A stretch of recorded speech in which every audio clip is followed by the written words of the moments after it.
एक बार की बात है, एक गरीब औरत थी जिसका नाम आयशा था।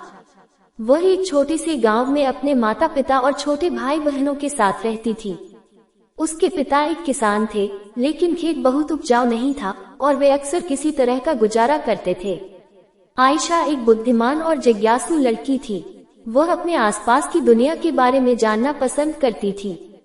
वह एक वैज्ञानिक बनने का सपना देखती थी, लेकिन वह जानती थी कि अपने परिवार की वित्तीय स्थिति के कारण उसे अपना लक्ष्य हासिल करना मुश्किल होगा। एक दिन आयशा के पिता बीमार पड़ गए। वह काम करने में असमर्थ थे और परिवार की आय और भी कम हो गई। आयशा को अपने परिवार की मदद करने के लिए स्कूल छोड़ना पड़ा।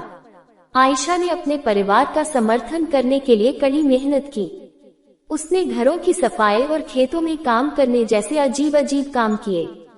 उसने स्थानीय बाजार में सब्जियां बेचना भी शुरू किया।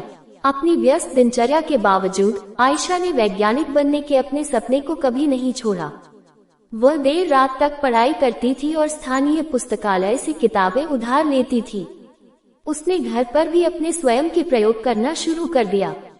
कई सालों की कड़ी मेहनत और दृढ़ संकल्प के बाद आयशा ने आखिरकार अपने सपने को हासिल कर लिया। वह विश्वविद्यालय में दाखिला लिया और वैज्ञानिक बन गईं। उन्होंने विज्ञान के क्षेत्र में महत्वपूर्ण योगदान दिया।